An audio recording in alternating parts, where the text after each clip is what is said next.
والعمل الصالح برحمتك يا أرحم الراحمين. الحمد لله الذي وفقنا لأن نكون من ضيوفه هذا العام، وأقول وتلك نعمة تمنها علينا،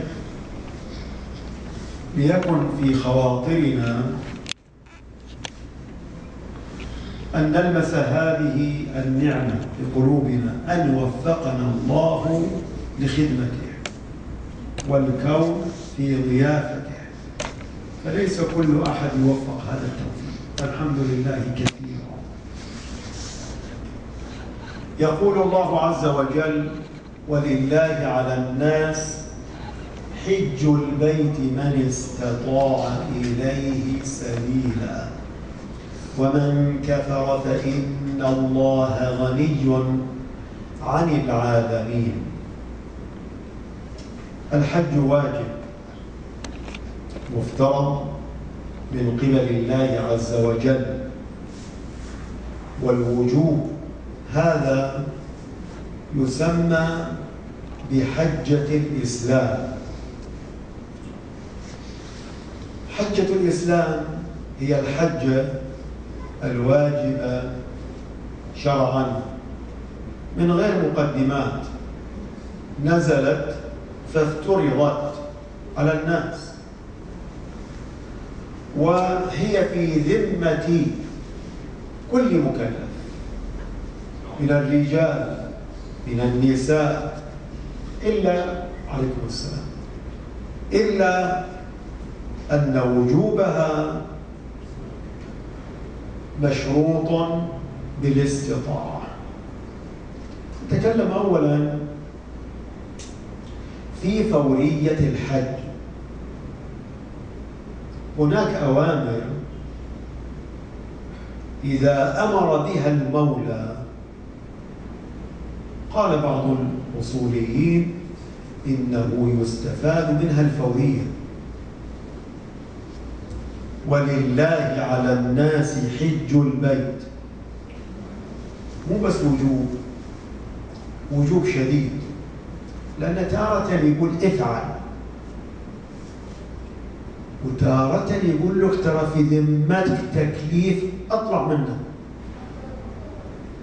الآية ما قالت حجوا، قالت ولله على الناس، ترى مفترض عليكم ثابت، اخرجوا منه، قبل خطاب.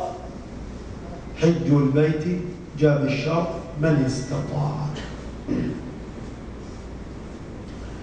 في هذا المقام فورية الحج، كثير من الناس يخطئ،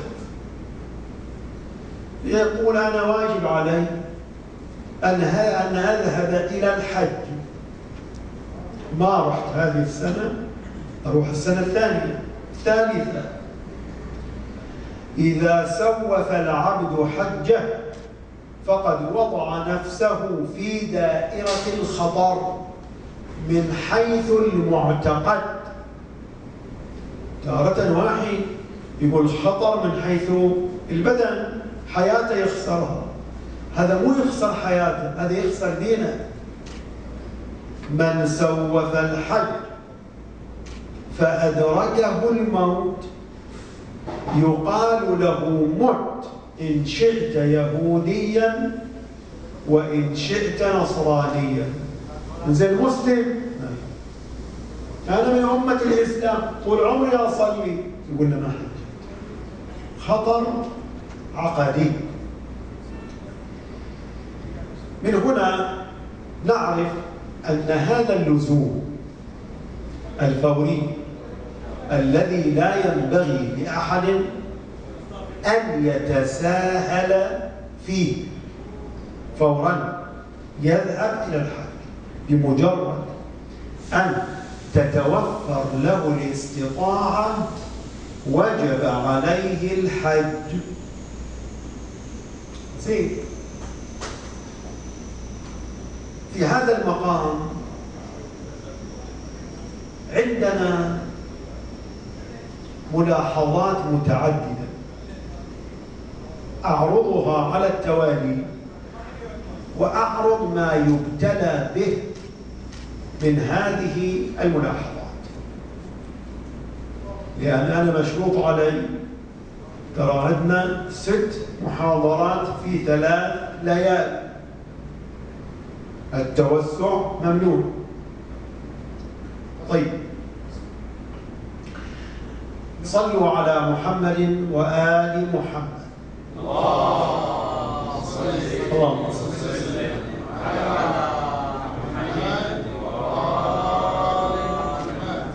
الملاحظة الأولى الفورية وتعارضها مع العمل. ما أعطوني العمل إجازة، فأنا أحتاج أن يسمحوا لي ويأذنوا لي العمل عشان أقول له الله لبيك.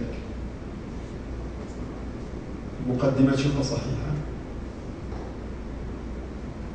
أحتاج أقول له زيد يا صاحب شركة إذن لي بلبي، الله يقول لك لبي، وأنت تقول له باشو هو الذي يسامحني بلبي، إذا ما يسامحني ما نبلغ.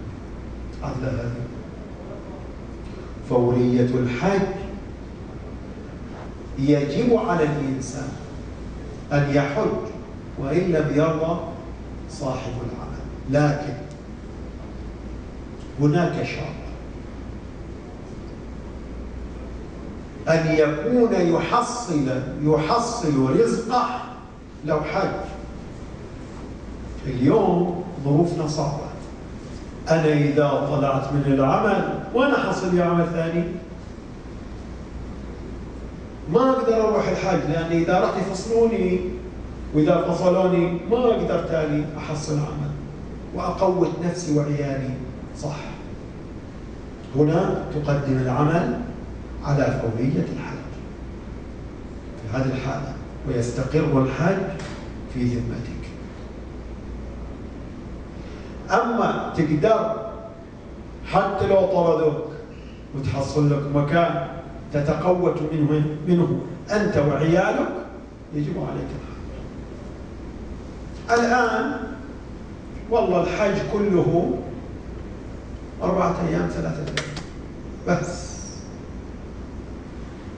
أنا مو لازم آخذ إجازتي من الرابع ولا من الخامس ولا من السادس، آخذ إجازتي من الليلة الثانية، يعني أشتغل بسم الله يوم 7، إذا غبت يوم لأن 9 حسب الظاهر أطول خلوه، فإذا غبت يوم فصلوني لا، ضيق حجك إلى الثاني، إلى الليلة الثانية، تعال هناك وأترمى في التمتع، واطلع يا الحجاج حج التمتع يوم 12 الظهر وارجع. خلاص أديت الحج. زين زيارة الرسول، زيارة الرسول حيث لا تكون معارضة، صحيح، فإنها مستحبة أكيدا، وإذا ما زرت الرسول الآن تبقى الزيارة وزره في وقت آخر. على أي حال، ففورية الحج والعمل قد عرفنا هذه النقطة المبتلى بها. صلوا على محمد وآل محمد. اللهم صل وسلم على محمد وآل محمد. هناك ملاحظة ثانية أو ثالثة، وهي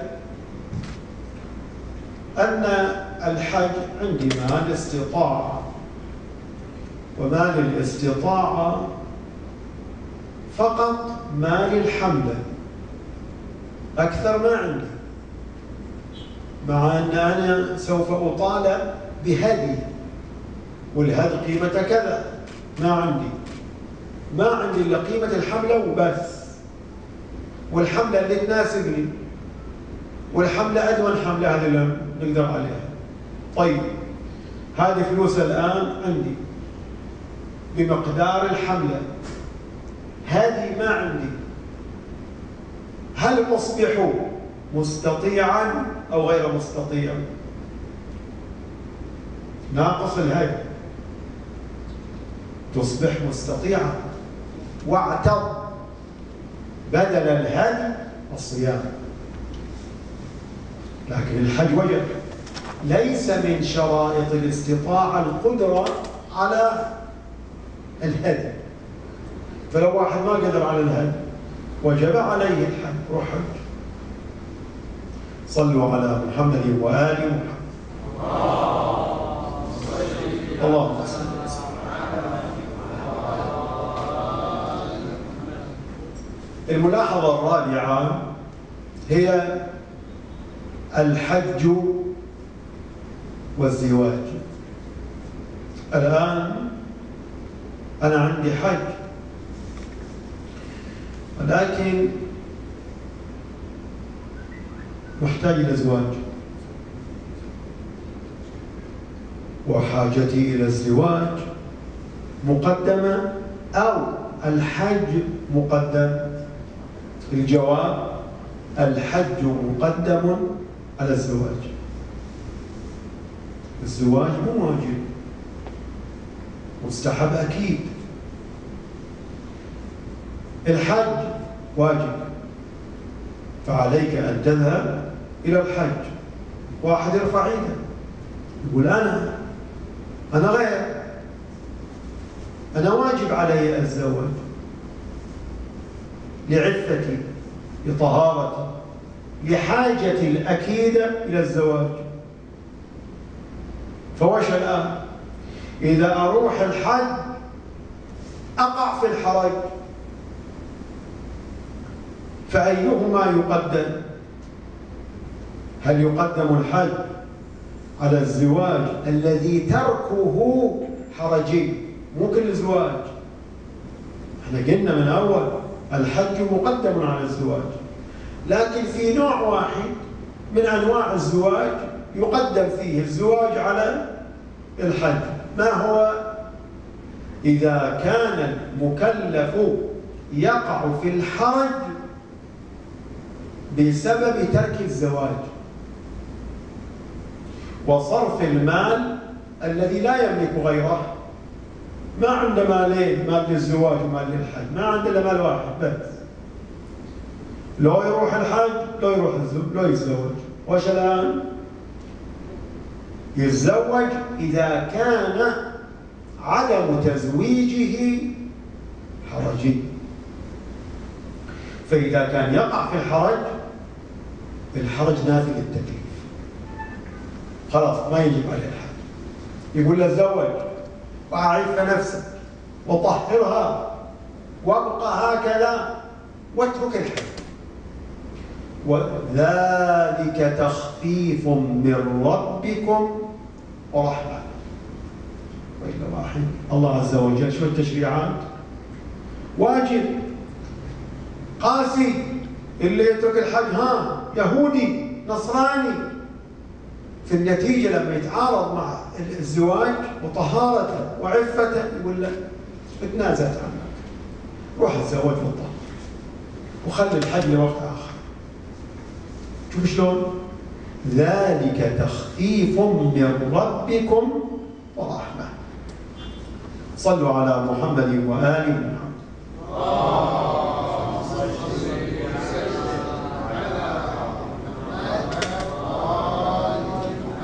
الملاحظة الخامسة: هناك اشتباه عند كثير من الناس. كل شوية هذه أول حجة، لا هذه أول حجة، التفت وش صاير؟ أول حجة مثل أول حجة خير، فالأول حجة لازم تصير من عندي، بعد لا تعطيني نعال، هل لازم يكون نعالي من عندي، لا تعطيني إحرام. يجوز أنا آخذ إحرام من واحد شوية آبائنا يقولوا واحد اليوم يترجموها شوي. ما حد يقول واحد اليوم. إذا شالوا نقلة وش يقولوا؟ واحد يعني شوي. أحد يقولها اليوم؟ ما حد يقولها أصلا. لو تقولها واحد قال اثنين ما تقول. صلوات على محمد وآله.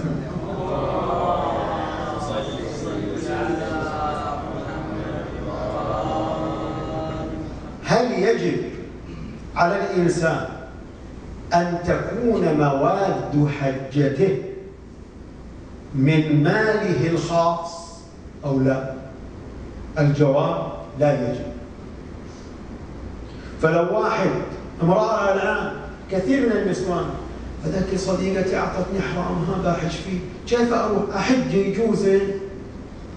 يجوز. الآن واحد أعطاك حرام وقال لك تفضل هذا حرام أنا بأعينك، لا بأس. واحد حملك على نعل، تعبير الرواية من حمل أخاه كما في بعض المرويات حمله الله يوم القيامة. حمل ايش معنى؟ مو حمل شاله، حمل يعني أعطاه نعال. إذا أعطيت نعال الله يكرمك يوم القيامة مثل ما أكرمت أخاك المؤمن. زين الآن، فإذا واحد أعطاك نعال، واحد أعطاك حرام، واحد سلفك حرام تحج فيه، لا بأس. مو مطلوب أن يكون إحرامك من مالك أصلاً، أزيد من هذا كله. واحد يتبرع لك بحجة الإسلام، روح حج، يجوز ولا ما يجوز؟ جائز. فما في مانع. هناك توهمات ولا سيما عند أخواتنا النساء أنه لا هذا حرام، شلون أنا أسلف من عندك؟ لا بأس، خلي حرامها وتسلفيها يجوز، لا سيما إذا كان واجدا للستر ولكل ما يعتبر في الإحرام. شاهدنا فالملاحظة هذه الهامة حاولوا أنه تتوسعوا فيها تتفهموها. يعني واحد أعطاك حرام مو لا، واحد أعطاك أجلكم الله نعم لا تقول لا، واحد أعطاك مال، واحد هناك قال له أنت صاحبي وصديقي وهديك علي، لا بأس. الهادي هو دابتك على الصراط يوم القيامة. الهادي دابتك على الصراط. يقول لا لازم أنا أسلم عندي فلوس، لا مو لازم. جاء أخوك وقال لك علي، سلمت إلى الحملة قيمة الهادي، والحملة بعد لازم تقول لنا هداوة سمينة، مو هداوة هزيلة تتعطلنا فوق الصراط. إن من الناس من يمر على الصراط كالبرق الخاطف، ومن الناس من ليست لهم دواب، ومن الناس من لهم دواب. دابتك على الصراط هي هديك، فانظر كيف يكون هديك. سوي عدل إن شاء الله، نقول اللجنة يشوفوا لنا الهداوة زينة. مو أنتم متكافئين بهذا؟ الهداوة موشكين؟ وبعد ما تخلون الحجاج يروح من يوم النيل؟ هي زينة إن شاء الله. صلوات على محمد وآل محمد.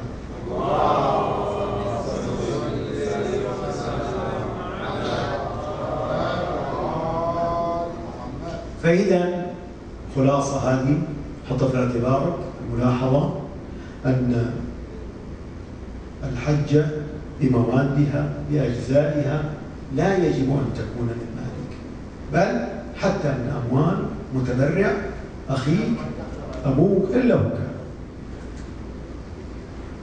الملاحظة السادسة هي الحج والدين. عليكم السلام. صلوا على محمد وآل محمد. مرتين عليكم السلام. اللهم صل على محمد. اللهم صل على محمد. والثالثة للوقت. اللهم صل على محمد. عن رخصتكم مشايخنا الله يسلمكم. الحج وصلت من حديث الحج والدين من ما يتعلق بالاستطاعة. فقرة واحدة مسائلها كثيرة، ليس لي حديث إلا فيما يرتبط بواقعنا المعاش. الحج والدين. أنا عندي أموال الحج لكن علي دين. الفقهاء مختلفون، منهم من يفصل فيقول إذا كان الدين منجما مؤجلا إلى وقت لم يحل في الحج وكنت تستطيع أداء الدين في وقته، كنت تستطيع من أداء الدين في وقته، فحج وجوبا حجة الإسلام. ومنهم السيد الخوي رحمة الله عليه. غيره يقول لا، حتى لو تمكنت من أداء الدين في وقته ما دمت مدينا وكنت لا تجد في أموالك إلا مقدار الحجة ولا يكفي للحج والدين، ما يكفي الاثنين، فإنه لا تصح حجتك حجة إسلام. بمعنى آخر لست مستطيعا، وحجة الإسلام تكون واجبة بالاستطاعة. زي العمل الآن الإنسان يتزوج يكون 5 سنوات قدام يأدي ديون للبنك التسليف، ديون إلى بنك الزواج، ديون ما أدري شنو. الآن ما نحج. واحد بنى بيت سكن لكن الديون يبغى لها 10 15 سنة يأديها وهو ساكن البيت، يعني ما يحج. هذه مشكلة. إذا كان يأثر على الاستطاعة ولا يملك مقدارا يسد الدين مع الحج لم يجب عليه، فهو ليس مستطيعا. زين أكثر الناس اليوم يقول لك احنا مستوانا دون المستوى، الدين موجود ومقسط، بياخذ سيارة قسطها، بيبني بيت قسطه، بيتزوج قسطه، بيتعالج استدان وقسط. زين النتيجة شلون؟ لابد أن يكون هناك حل حتى يخرج به رزقه، ما يسمى يحج. وكل يوم يتقدم يكون فيه الحال والوضع أضيق من سابق، وعليه طرحوا هذا الحل. الحل ما هو؟ الحل أن يتبرع لك متبرع بحجة، مو فلوس، بحجة.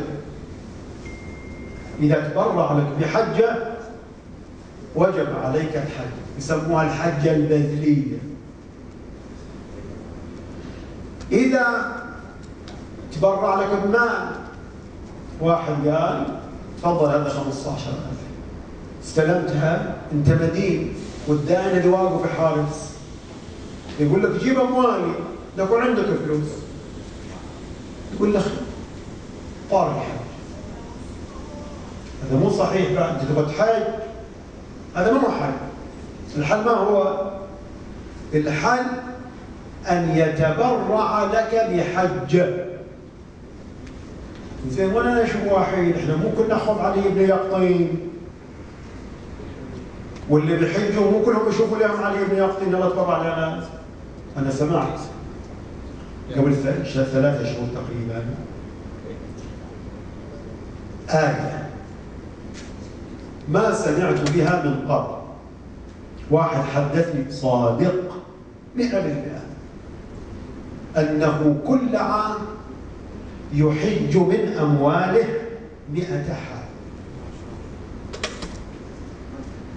100 حاج الآن، ومن أول الآن موجود. ذاك علي بن يقطين 300 حاج ترتفع أكفهم في عرفة، اللهم اغفر لعلي بن يقطين.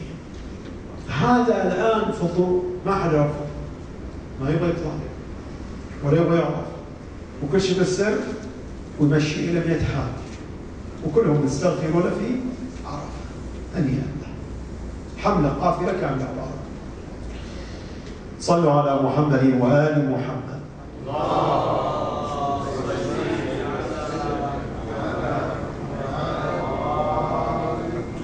فإذا الحل تبرع، وصلنا نص حل، ما بنحصل أو حصلنا قليل. زي ما أنا عندي فلوس وعندي دين منجم مقسط، الحين ما أحد حتى أعطيهم فلوسي. زين، فلو هناك حل آخر ممكن يحلحل لنا القضية ونروح ونقول لبيك اللهم لبيك ونحسب في ضيوف الرحمن، ما في حل فيه. الحل ما هو؟ الحل أن يهدي هذه الأموال إلى ثقة. أنا مدين، يهديها إلى ثقة، يقول لك تفضل هذه 15,000 هدية لك،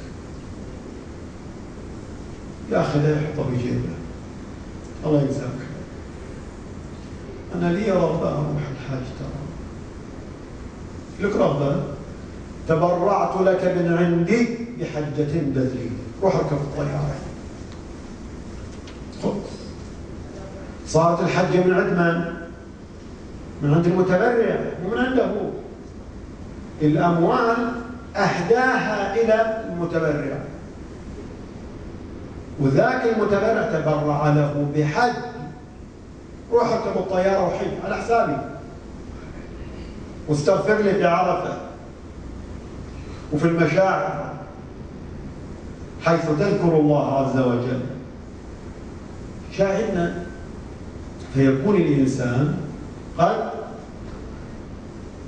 وصل إلى حجة الإسلام البذلية، لكن سوى لها مقدمة، قال لي تفضل يا فلان أبو علي، خذ هاك هذه 15,000 هدية إليك، أو هدية بشرط أن تتبرع لي بحجة، جائز، المقدار جائز، وتكون حجته حجة إسلام،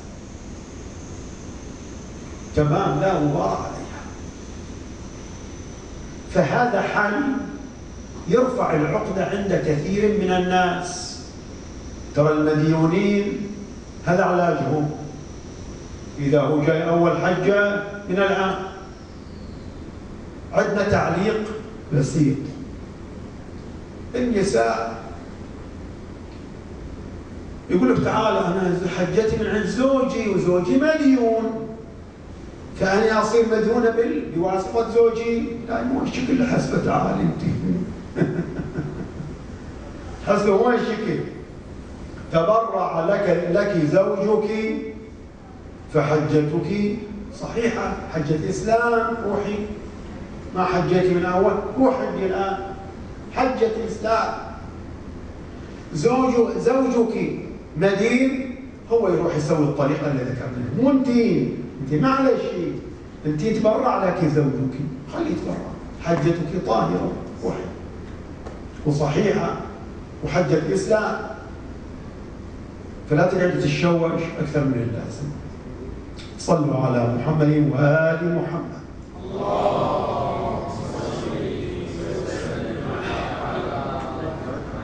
كم الملاحظة أستاذ؟ ما سجلت. والظاهر الملاحظة الثامنة. الملاحظة الثامنة أيضا هي عقدة عند كثير من الناس. عقدة، وأنا ببرهن لك الآن شلون هي عقدة. الحج والخمس.